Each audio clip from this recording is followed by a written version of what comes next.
गलतफहमियां और वहम जो एक ज़ियाबतीस के मरीज़ के जहन में हैं, आइए जानते हैं क्या वो ठीक है या गलत। सबसे पहले एक ज़ियाबतीस का मरीज़ ये समझता है कि अकेली चीनी और चीनी से बनी हुई अशिया के इस्तेमाल से वो ज़ियाबतीस का शिकार हो सकता है। हालांकि ऐसा बिल्कुल नहीं है। इसके साथ साथ और बहुत सी वजूहात होती हैं जिसकी वजह से आप ज़ियाबतीस का शिकार हो सकते हैं। सबसे पहले इसमें आता है बढ़ता हुआ वज़न, बढ़ती हुई उम्र, वर्जिश की कमी या फिर ब्लड प्रेशर का बढ़ जाना। ये वो तमाम वजूहात हैं जो एक ज़ियाबतीस के मरीज़ के साथ मुंसलिक हो सकती हैं। इसी के साथ साथ बहुत सारे ज़ियाबतीस के मरीज़ ये समझते हैं कि कार्बोहाइड्रेट्स उनकी सेहत के दुश्मन हैं। कार्बोहाइड्रेट्स में चावल, ब्रेड और आलू, जिनका इस्तेमाल एक ज़ियाबतीस के मरीज़ के लिए बहुत मुश्किल है। आप इसका इस्तेमाल कर सकते हैं क्योंकि इसके अंदर कार्बोहाइड्रेट्स के साथ साथ ऐसे फाइबर्स और न्यूट्रिएंट्स मौजूद हैं जो आपकी सेहत के लिए बहुत ज़्यादा अच्छे हैं। कार्बोहाइड्रेट्स का इस्तेमाल एक ख़ास म्यार और एक ख़ास मिकदार में किया जाएगा तो वो एक ज़ियाबतीस के मरीज़ के लिए बहुत ज़्यादा मुफीद है। इसी के साथ साथ बहुत सारे ज़ियाबतीस के मरीज़ ये समझते हैं कि अगर वो डिज़र्ट्स यानी कि केक्स या मिठाइयों का इस्तेमाल करेंगे तो वो उनकी सेहत के लिए नुकसानदेह है। ये बात एक हद तक बिल्कुल ठीक है, लेकिन अगर आप इसका इस्तेमाल ओकेजनली यानी कभी कभार कर रहे हैं तो इससे आपको कोई नुकसान नहीं होगा।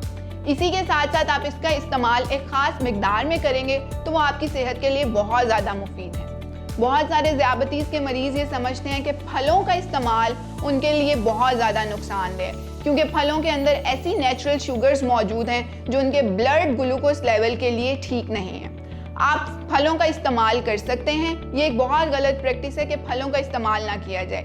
सबसे इम्पॉर्टेंट फल जिसमें शुगर का लेवल थोड़ा ज़्यादा होता है, जिसमें केला, खजूर या तरबूज शामिल है, इसका इस्तेमाल आप एक ख़ास मिकदार में करें। लेकिन वो वाले फल जिनमें शुगर का लेवल थोड़ा सा कम है जैसे कि सेब, नाशपाती, अमरूद, आप इसका इस्तेमाल अपनी रोज़मर्रा की ज़िंदगी में कर सकते हैं।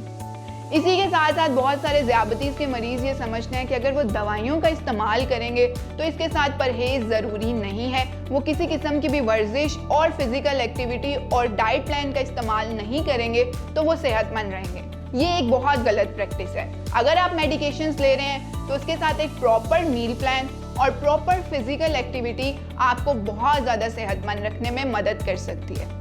इसी के साथ साथ बहुत सारे ज़ियाबतीस के मरीज़ ये समझते हैं कि फ़ैट्स का उनकी ज़िंदगी पर कोई असर नहीं होता और वो इसका जितना चाहें इस्तेमाल कर सकते हैं।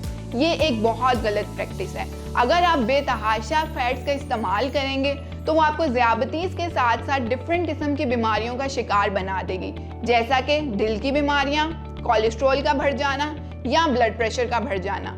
इन बीमारियों से बचने के लिए आपको फैट्स की एक लिमिटेड अमाउंट का इस्तेमाल करना चाहिए। इसके साथ साथ एक बहुत कॉमन वहम जो बहुत सारे ज़ियाबतीस के मरीज़ कर भी रहे हैं इस्तेमाल, वो ये है कि बहुत सारे ज़ियाबतीस के मरीज़ आर्टिफिशियल स्वीटनर्स या शुगर फ्री प्रोडक्ट्स का इस्तेमाल कर रहे हैं। आप आर्टिफिशियल स्वीटनर्स और शुगर फ्री प्रोडक्ट्स को अगर इस्तेमाल कर रहे हैं तो उसको एक लिमिट में रहकर इस्तेमाल करें। उनका बेतहाशा इस्तेमाल आपकी सेहत के लिए नुकसानदेह है क्योंकि इसके अंदर शुगर्स के साथ साथ बहुत सारी ऐसी चीज़ें मौजूद हैं जिनका लंबे टाइम पर इस्तेमाल करना आपकी सेहत को नुकसान पहुंचा सकता है। ये मैसेज मुफाद आमा के लिए CCL फार्मास्यूटिकल्स की जानिब से पेश किया गया है।